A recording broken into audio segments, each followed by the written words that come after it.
Welcome back to Backward Point Podcast. My name is Nazar Wait, Sayed. wait. Before we start, you have What? to cover that shirt up, please. What do you mean? What do you mean cover the shirt up? It's By wearing this shirt, you're antagonizing people watching this podcast. So, as one half of Backward Point, I urge you to please cover your shirt up. What do you mean? It's a Pakistan shirt, Bashar. What are you talking about? I don't care. Please, Like, what is this? I have to come over there. What are you talking about? What do you mean one half of the podcast? You can't control me. As one half owner of the podcast, I am instructing you to please cover this up, or you have to leave the podcast. What do you mean leave the podcast? This is my podcast. I can give this to you in writing if you want. Yeah, Please cover it up. People are watching. You can trigger some people watching, and it would be good if you wore this jacket up. You want me to wear this jacket the entire podcast? Yes, and zip it up as well. Oh my God. On your own podcast? You want me to zip it up as well? Yes, please. Freedom of speech. Where is there? What about the United hat? If I was a Lahore Thunders fan, I would ask you to take this off. No. See, I can cover this up, but I can't cover this up. We're United, you know that. Bleed red. Hashtag bleed red. Literally. Yeah. I guess welcome back to Backward Point Podcast. My name is Nazar Sayed. I thought I half owned this stuff, but I guess not. With me, my younger brother and co-host Bashar Sayed. Bashar, lots to talk about. You know, obviously we're gonna do the Pakistan versus West Indies T20I preview, but before that, there's some news that I think you and I need to talk about. Yeah, what just happened right now is kind of a parody of what happened at the World Championship of Legends in the UK. A Pakistani fan was asked to either cover up his shirt or leave the stadium in Old Trafford. Was it in Manchester? I think it was India versus England, actually. It was in the test. Was it? Okay, Yes, because the security guard mentioned that he was a Lancashire worker. Yeah, I believe it was India versus England. That's what we were parodying. There were a lot of England supporters sitting in the back. I don't know what to tell you. You know what's so weird? Because in 2019, we went to the UK. We watched Pakistan versus South Africa at Lord's at an ODI World Cup. And I remember clearly there was a couple of Indian fans wearing Dhoni shirts. Oh. And it was 98% Pakistanis, 1.8% South Africans, and 0.2% Indians. Mm. Yes, the fans booed them, but the security did not kick them out. I think you don't have to go that far. Bangladesh versus India, Champions Trophy. There were Pakistani fans wearing Pakistani shirts. You remember? This was 6 months ago.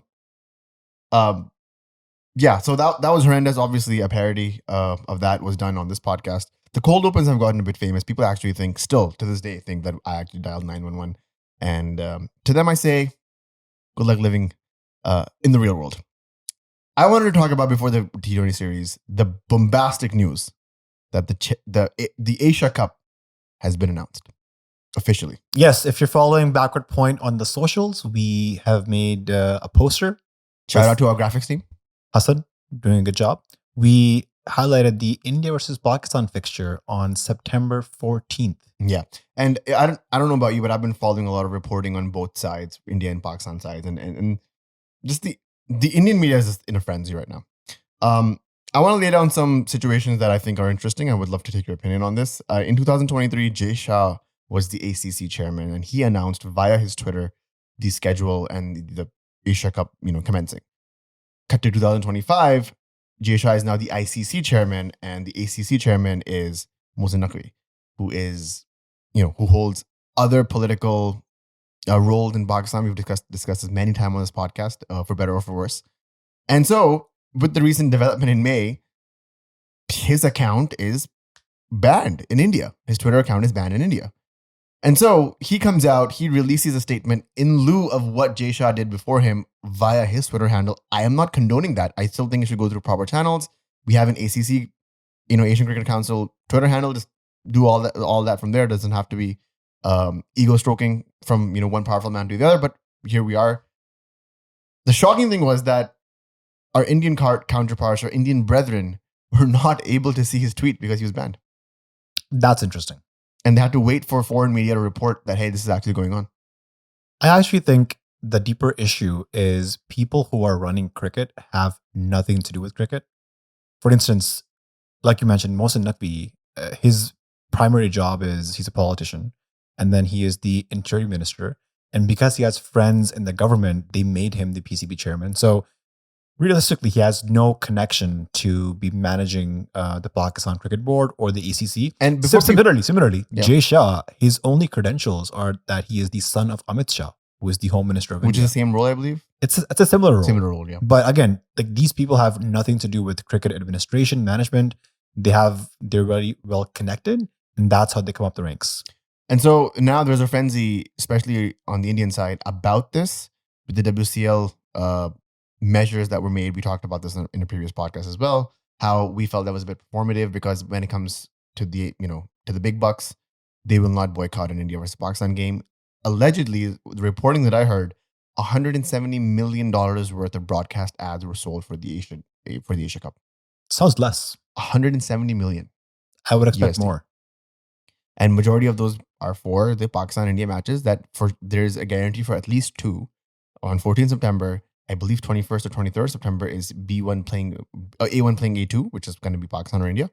And then they should be able to secure a spot. Like, this has been the Asian Cricket Council's wet dream, basically, to have these guys play a third and final ultimate thing. It's never happened. It's never happened, and which is ironic, but they will hopefully have or want a third game in the final in the Asia Cup and make this a whole a mini series for Pakistan and India. And at the same time, there's a lot of frenzy going on in the Indian media. Their point of view and prerogative, which I completely disagree with, is there. But they're in a frenzy. And do you think, my question to you, the whole context was my question to you, do you think there is a chance from today, which is July 28th, all the way to September 5th or 6th, whenever the tournament starts, 9th, is there a chance that the Indian team will pull out from today to 40 days from now? I doubt it. I highly doubt it. This is under the supervision of the ACC, which the BCCI is a part of. It's happening at a neutral venue. I think in terms of revenue... India is hosting, though. India is hosting, but India is hosting at a neutral venue. Okay. So, yeah, they might still have the hosting rights where it says Asia Cup in India, even though last time when the Asia Cup happened, it was supposed to be in Pakistan and it did not say Pakistan, did it? I don't remember. There's some controversy. I don't remember exactly. Right. I think it eventually did. Eventually did. But I think there have been saner heads within the Indian media. I just heard a clip of Saurav Ganguly saying that sports should prevail. What happened in May was sad. Terrorism should be put to an end.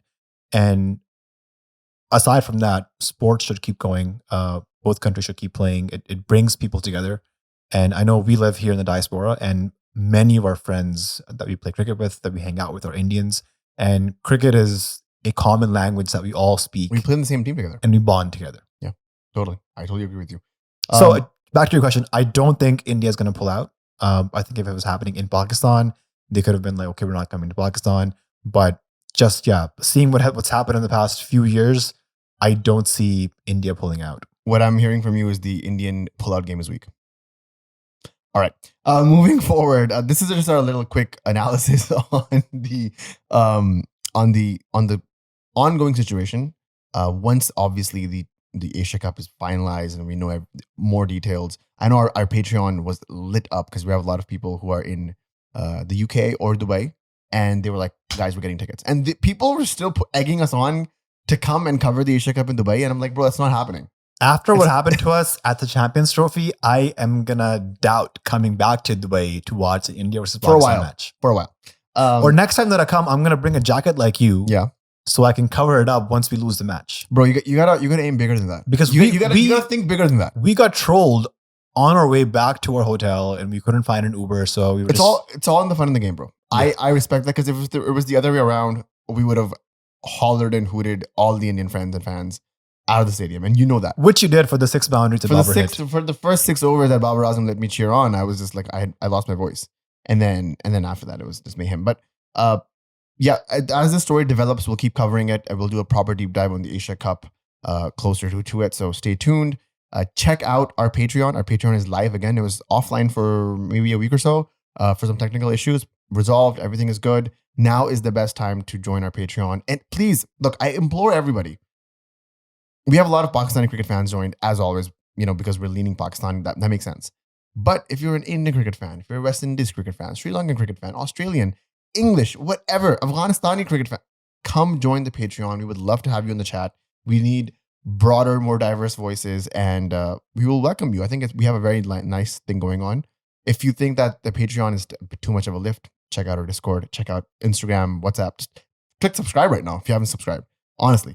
All right. So that is all the preamble done. Let's get to the main topic today, which is the Pakistan versus West Indies T20I series. Starting in a couple of days, we fly out on Friday, reach Florida Friday afternoon, and then we have a few meetings with some important people lined up, and then we'll be covering both Saturday and Sunday games live at the Florida Stadium, or was it Fort Lauderdale Stadium? Please come say hi to us. Let us know. DM us where you are. We'll come to you if we can, and let's meet up. I would love to meet as many of you guys as possible. Just got the news this morning that Cricket West Indies has approved our media accreditation. First cricket board to do that, so respect West Indies cricket. So catch us in the post-match press conferences asking tough questions to both the West Indies and the Pakistan management. And shout out to Michelle from CCP coming through.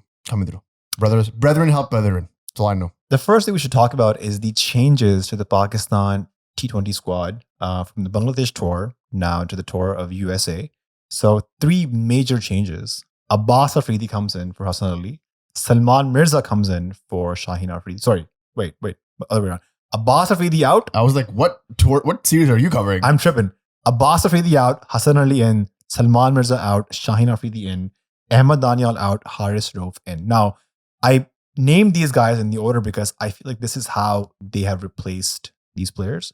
So Hassan Ali, a swap for Abbas Afridi. Shaheen Afridi, left arm pacer, a swap for Salman Mirza. Haris Rauf, right arm pacer, swap for Ahmed Daniel. Thoughts on these changes? It's bound to happen. I think Abbas Afridi, Salman Mirza, and Ahmed Daniel are probably told that their role is to fill up the seats. If these 3 prime pacers are injured, not available, whatever the case may be, these guys are going to be 1-for-1 replacements. Honestly, for me, as somebody who went through the 2023 ODI World Cup, where we just suddenly did not have any spinners, and we had no backup for Shaheen and no backup for Naseem, I'm like, this is a breath of fresh air. Like, planning in Pakistan cricket, give it to me all day. I'll eat it up. Given right now the results are not what we're expecting, right? We did win 3-0 against Bangladesh at home, but then we got, 2-1 in Bangladesh away. It's a tough and uphill ride. It's rocky. It's bumpy. I totally understand it. But as a Pakistan cricket fan who has literally gone through on camera the past 24 months, I think having these safe bets ready for you when you need them, the 25 people squad that we were talking about, I'm assuming these people are locked in for that. It's good to give them game time in series like the Bangladesh away series, which was a tough series, man. These guys really needed to show their best. And honestly, Abbas Afridi, Salman Mirza, and Ahmed Daniel did as best as they could in those circumstances. Salman Mirza actually came out with, I believe, the most wickets in the also the series. most impact player for Pakistan in that Correct. series. So there is a bit of frustration online. People are like, why did they drop Salman Mirza? He was a good bowler. This is the time to groom him. And Abbas Afridi also took wickets, also scored runs. But I'm with you on this one with respect to Pakistan having these guys in the backup as replacements if any injury happens. But for now, I think the Pakistan has gone with a full strength squad. Hassan Ali coming back, he has been having a really good vitality blast. He's amongst the top wicket takers there. Shaheen Afridi was on a bit of a break. He was acting as a net bowler for the World Championship of Legends, the Pakistan team featuring, again, Kamran Akmal, a legend, apparently. In his own right. And then Haris Rauf is coming back off of a hamstring injury. He was, again, very impactful at the MLC for the Unicorns. So Pakistan looking to come back with a bang and hopefully take on the series. One last question. No Naseem Shah. Is he out of Pakistan's T20 plans, much like some other players? I was hearing there was some debates going on Naseem Shah's place in the team, but I think Pakistan are looking more towards guys who are all-rounders, and I feel like someone like Hassan Ali or Shaheen Afridi have trumped them because they can hold the bat better than him. So for the near future, Naseem is not in the plans, even though he is going to West Indies before the ODI series. Naseem is actually not a bad backup to have, so I wouldn't mind him being in the 25 people pool. Of course, he's probably there. He's in the ODI squad though. So is Shaheen also in the ODI squad or no? Yep. Shaheen's back in the ODI Yep. squad because he was out of the ODI squad for a bit. Correct. Akif Javed replaced Shaheen on the tour to New Zealand, but Shaheen seems to be back now. Okay, sounds good. I like it. I think these changes make sense. Still no sign of Babar. Still no sign of Rizwan. Peculiar or People often get really pissed off when you mention Babar Rizwan in the same breath. But I would like to. To be fair, I did take a pause there. No Babar, no Rizwan is what I said. I would like to compare Babar and Rizwan to this Buddhist ideology. Oh my god! The Buddhist thing that you cannot separate the mind from the body. And similarly, I feel like you cannot separate the Babar from the Rizwan. The Riz from the bar. Agar Babar Ruh hai to Rizwan Jaan hai? Is that what you're saying? Kaptana Meri Jana. Kaptana Meri Jana. Okay. So no sign of them. They are going to be back in the ODI squad. I think since the Champions Trophy, this might be the biggest gap since we've seen these guys play. Champions Trophy was in March, man. February. And horrendous 3-match run. And then that was the last we saw of Babar and Rizwan. Technically 2 matches because the third one got washed out. Luckily for us. And it's been March and now it's July, almost 6 months. Actually, it's going to be 6 months by the time they actually play in West Indies. Thoughts on that, man? The star players, 6 months gone. Can you imagine Joe Root not playing cricket for England for 6 months? Yeah, it's unbelievable. Pakistan is playing lesser ODIs, lesser test matches in this next upcoming few months. So we will see a lot less of our regular red ball, white ball players, including Shan Masood, Saud Shakil, Babar Rizwan, all these guys. So I hope our scheduling gets better. We can see some more games coming up. But I feel like in the next 6 to 8 months, our focus is on T20Is. I just think, speaking of the scheduling, Pakistan wanted to scrap the 3 ODIs and play 2 more T20Is. That's correct. So when it comes to scheduling, I don't see how that will get better. I mean, their priority is definitely, they're eyeing that 2026 World Cup. I think everybody is. That's how tournaments and bilaterals have been scheduled in the past few weeks. If there's an ODI World Cup coming up, teams will play more ODIs. If it's a T20 tournament coming up, they'll play more T20s. So right now, again, focus is on Asia Cup. So Pakistan is in the process of scheduling a tri-series with Afghanistan and the UAE in the UAE to acclimatize themselves with the conditions there. So hopefully that will be announced in the coming weeks as well. And then Pakistan goes out to play the Asia Cup. I have one last thought on Babar Azam, and we can close this deal and move on. Babar has, let me just double check this so I'm not wrong with the stats.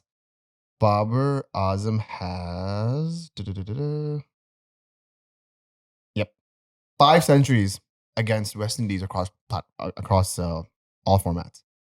Just one less than Sri Lanka, which he has his most. He has the most centuries against Sri Lanka, which is 6. What's your point? My point is that with 3 ODIs coming down the trek, and then Babar was also one of the first people in Pakistan's history to score 3 continuous centuries against the West Indies. I think he did that. He didn't do it twice. I think he did that twice, but he didn't do it twice against West Indies. I think it was against West Indies. He did. No, that can't be. I think he hit them in the UAE. No, because he has 5 in a row. Oh no, he did it against Sri Lanka and West Indies. Yeah, that makes sense. Back to back. Yeah. So my point is, he likes the West Indies. He's hit centuries against the West Indies. My theory, no, scrap that. Not theory. What I want is one of these 3 ODIs that is upcoming after the T20I series. Babar scores a century, comes back to form. Let's talk about that when we get to the ODI preview. I'm foreshadowing. Let's move on. Someone say you've jinxed it. Have I jinxed it? I've been called the guy who quote unquote nazars everything, but this is just what I believe and then what I want to happen. As we record this podcast, West Indies has just lost a 5-match T20I series against Australia, 5-0. Oh, is it over? Oh yeah, it is over. And so it's far from over, man. I wanted to just talk a little bit about the recent form of Pakistan and the West Indies. So Pakistan in the last 19 T20Is have won just 7. And this includes a 2-1 series loss against Bangladesh last week. This includes, I think, a 4-1 series loss against New Zealand earlier in the year. On the other hand, West Indies have only won 3 of their last 20 T20Is, and one of those 3 wins was against Ireland. And amongst these 20 losses, this includes a 3-0 whitewash or a Bangla wash against Bangladesh at home. This includes a 3-0 whitewash versus England away, and now a 5-0 whitewash against Australia at home. So this is essentially the battle of who is the shittier team. We're at the bottom of the barrel and we're scraping to see who can make it to the top. It's pretty bad. And there's so many comparables between Pakistan cricket and West Indies cricket. Constant changes in the team, the management, the Lack of captaincy. domestic structure. These guys are not able to score any runs in domestic. Like, if you listen to 1 or 2 episodes of CCP, you will realize the frustration is so similar to what the frustrations that, pro sports or you and I would have, which is just, I cannot believe that this is how cricket is being run internationally in these countries. And it's a shame because West Indies has legacy. West Indies has stature. They're, the first 2 World Cups ever held. They won them back to back. They've not only just created legends like Brian Lara, Chris Gale, but they've also went back to back. Did they go back to back, or did they have at least 2 T20I World Cups as well? In 2012 and 2016. Exactly. So these guys know how to win. What has happened in the past 10 to 15 years? Abhorrent, sad. The cricketing world needs a competitive West Indies. They just do. They need a competitive Pakistan because it will get boring real fast if the top 3 just keep playing amongst themselves over and over and over again and refuse to shake hands and refuse to do this and that and the other. Like, it'll just be sort of like a triopoly, if you want, of these 3 just running everything and we're just like in the sidelines. We need a competitive Pakistan, New Zealand, South Africa, Sri Lanka, West Indies in order for cricket to thrive. I miss those days in the 2000s and the 90s when that was the case. And I'm just hoping, especially with the work that the Craven Cricket podcast guys are doing, being as loud as they are, being as open as they are with their opinions, I'm hoping that people are listening and people will find change. Absolutely. But I think all the West Indies has left right now is legacy. It's true. Right? We meet so many West Indians here that are in the diaspora, and all they can talk about is the days of King Viv or Richie Richardson or Brian Lara or Curtly Ambrose. The unks. Yeah. Is what Marshall says. And so they keep comparing this generation to that generation, and they're just miles apart. Miles apart. And also, the game has changed. The game has changed so much, right? I think West Indies and Pakistan both have a lot of raw talent.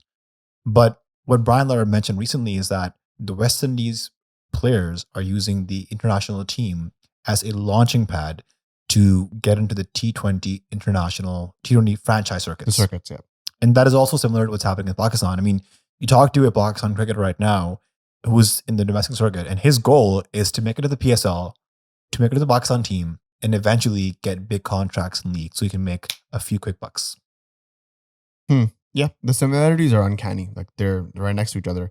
And it sucks because we've studied Pakistan cricket really, really thoroughly in the past 24 months as this podcast has gotten bigger and we've gotten more established and we've gotten closer to Pakistan cricket. We understand that these things are systemic. And even with West Indies, I see these problems plaguing their roots. It's not like, Michelle keeps talking about, if you fire Darren Sammy, will it fix anything? Not really. And same thing, like if Mike Essen loses two straight series, if you fire him, will it fix anything? Not really. Let somebody cook. Let somebody go in there and actually make some changes in waves. We see the same thing about Pakistan cricket, and I want to see the same thing in West Indies as well. Also, through this podcast, we've gotten a chance to build relationships with players. And through that, I think I've had a lot of empathy with the players. Initially, I was like, okay, why is this player foregoing his test career to play more leagues? But now I realize if you're a Pakistani player, you're literally one injury away from being mismanaged by the PCB, from losing all your contracts, and literally one Pakistan player is oftentimes feeding many families. Because once you make it, your cousin wants to be closer to you.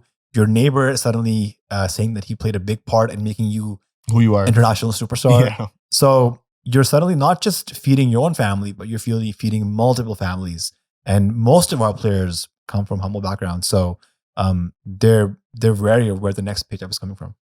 I agree. There's a lot of pressure on these guys. And these are young kids. These kids are 18 to 25, 27. Babar just turned 30. Like, these guys are young and they have the pressure of the entire world and sometimes their entire neighborhood on them. So, and it's the same thing with these West Indies kids as well. Like, you see Carlos Brathwaite, like when he was on our podcast, he mentioned to us how important it was for him to go back to school and actually learn and study something that was not cricket, like broadcasting, that he actually had some talents after the fact as well. And That's just sort of the mindset that these guys have. They have the hustle mindset. And do I dock them for chasing an extra buck here and there? No. But at the same time, their priority, this is speaking for both Pakistani and West Indies players, by the way, the priority should be playing for the national team.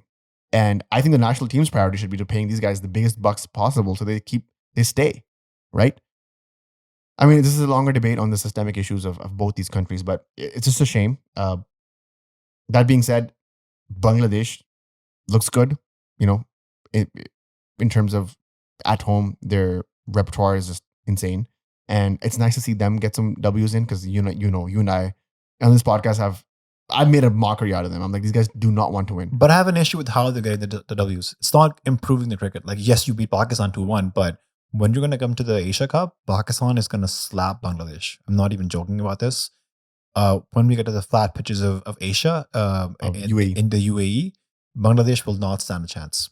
Yeah, So yes, UAE has dusty turning pitches too. On paper, Bangladesh is doing well, but when it comes to big tournaments, they will still continue to struggle because they're not innovating. They're not making high scoring pitches. At least their guys don't know how to score runs. At least they're getting into the rhythm of winning. Once you get into the habit of winning, you will want to do it all the time, and then you're forced to evolve. And West Indies just are not even winning at home, Bashar. And that being said, this whole preamble, and you watch us come out of the series, Pakistan 3-0. In my defense, 3-0 down, by the way. In my defense, this will be because they're not playing at home. They're playing in Florida, Fort Lauderdale, Florida, Central Broward County ground. Yeah, I mean, I'm looking forward to that aspect of it. Florida right now, as you said, weather showing 45 degrees, feels like temperatures. I am not looking forward to that. I am a cold body. I love Canada because of that. But I'm looking forward to the cricket. I'm looking forward to seeing some competitive cricket. I have some numbers for you because I was doing some digging on this Florida ground. It seems like an unknown territory for most international teams. Now, I'm going to give a couple of different stats because most recently we had the Major League Cricket having been played here. And there were a total of 9 matches played here. Some of them were reduced because of rain. But most of them had inconsistent scores. Some of them were really high scoring. Some of them were very low scoring. Some of them were in the middle.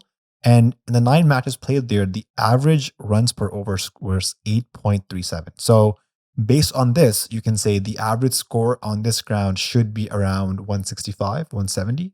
This is my sweet spot. I told you, I love when T20s are in that range, that 160 to 180, 200 range and are competitive. That gives teams to come back. That gives team chances to chase, build, rebuild. I love that. I think that's a perfect score. And there was also a pretty even split between teams winning the match batting first and chasing. So no real advantage. But when you change these stats from the MLC T20 stats to the international T20 stats, there's been a total of 17 matches played here in the last 14 years. Who's primarily played here? Which West Indies. West Indies have primarily played here. Primarily, yes. Okay. Yeah. So 17 matches played here. 11 matches won by the team batting first. Okay. And in the last 5 years on this ground, the average scoring rate has been 8.08. So again, around that 160 odd mark. And Pakistan played the last international match here, which was against Ireland at the T20 World Cup last year. If you remember, this is the match. I don't remember. This is the match which kind of became a low-scoring thriller where Shaheen Afridi came in the end and hit 2 sixes. It was Babar on the other end, and then Shaheen became the man of the match. Babar, classic 32 not out from 34. Rizwan 17 off 16. Saim 17 off 17. They were chasing 106 in 20, and they took 18.5. Yep. So again, this is a very inconsistent pitch. Some scores have been like 10, 12 and over, average runs per over.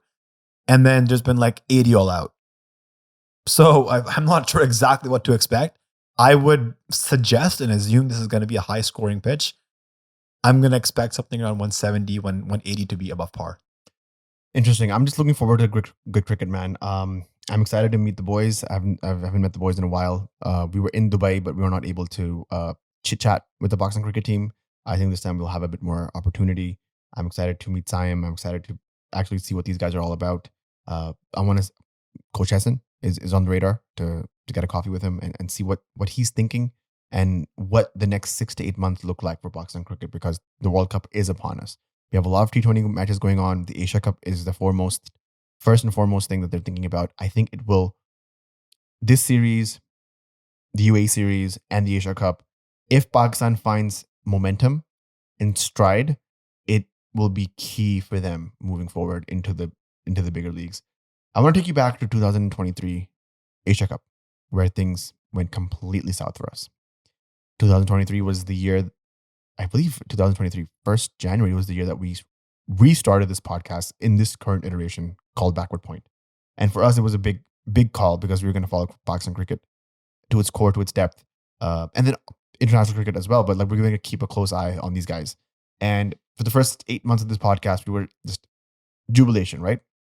And the Asia Cup happens and everything goes topsy-turvy. And I don't think have been able to, as a fan base, have been able to recover. And as a team, we've definitely not been able to recover from whatever that was.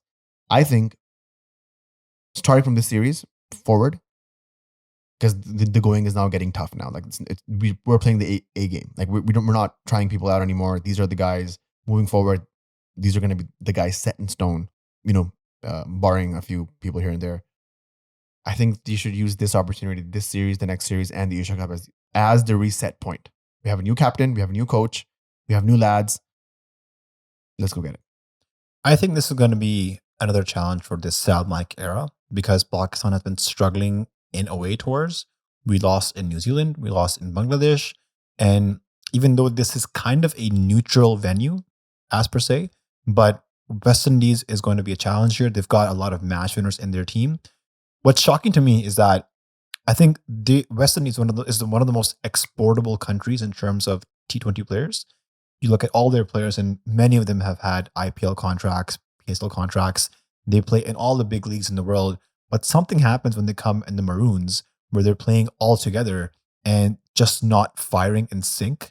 So I want to see how Pakistan does in these conditions. It's going to be a challenge. Predictions. Let's go. My prediction. It's a three match T20I series. Before I predict something, yeah, I want to announce something. Okay. And that is that Yashi Sports is Canada's home of cricket. That is not a prediction. I thought you forgot. That is a fact. That is a fact. That is a statement. Take my word for it. And YashiSports.com is where you should go to buy all your cricketing equipment. They've got everything to cover for your cricketing needs, whether you're a beginner, whether you're a pro player, from pads to helmets to shoes to wickets to kit bags. They've got everything. And you can use the code BP10 for 10% off your purchase. And they also have free shipping on orders of $350 and up. Again, always thank you, Yashi Sports, for sponsoring this podcast. With sponsors like Yashi, Sendwave, our Patreon people who are watching this podcast right now on YouTube, that's all of them together are the reason that we get to do stuff like going to Dubai to cover the Champions Trophy, going to this Florida event to cover these series. Thank you guys for all of your support. Honestly, like, because you guys watch, we get to live our dreams, and because of Yashi Sports and Sendwave and all the other amazing sponsors that we've had over the years, we get to do this. So, and a massive shout out to all of our producers in Patreon. Yes, Taimur Rabbani, A Masood, and we have a new producer, Hamza Salman, who we met in Dubai at the Backward Point meetup. I mean, when I set up the producers tier of the Patreon list, it was only 3 spots, and I never thought that we'd be able to sell it out. And now it's 3 for 3, sold out. We have the producers list. Like, those are going to be the 3 producers of this podcast. And it's just a privilege. Thank you guys for supporting it as much love and care as you do. Bashar, before we round off this podcast, give me your prediction for this T20I series. Pakistan is a bit of a slow start. So people often say Pakistan is a diesel engine, where it takes some time to rev up. I'm going to say Pakistan is going to win 2-1. So 2-1. The first match that they might lose, but and that's the one we're not going to see. Yes. So I'm saying that we're going to beat the good luck charms, and hopefully Pakistan will win 2-1. Hopefully. If you guys see us in the grounds, if you guys want to chit chat, if you guys are coming to Florida for this, again, DM us, let us know. We'll say hi. We don't mind saying hi. We'll take a picture or two. And your predictions? Oh, my predictions, same thing as you, 2-1. I think Pakistan are going to do 2-1. I think they're going to win this series. I think West Indies are quite demoralized, and it'll take a lot for them to pick themselves up. Hopefully, we got some really interesting guests in Florida. We're trying to line something up with the CCP. we get anybody else, you guys will see it on this podcast. The PCB has told us strictly no for any interviews. We were looking forward to chatting with some players, some coaches, but apparently right now the policy is that they are not doing any one-on-one interviews. That is true. So that's the wrap up from us. We will the next time you guys see us, we will be in Florida and we'll be covering the series. So no, the next time they see us is going to be the 200th episode. Ooh, interesting. Are we leading into the next episode straight from this episode? Maybe. Check the links, guys. Check the links. Thank you guys for tuning in, and we'll see you guys in the next episode. Cheers. Cheers.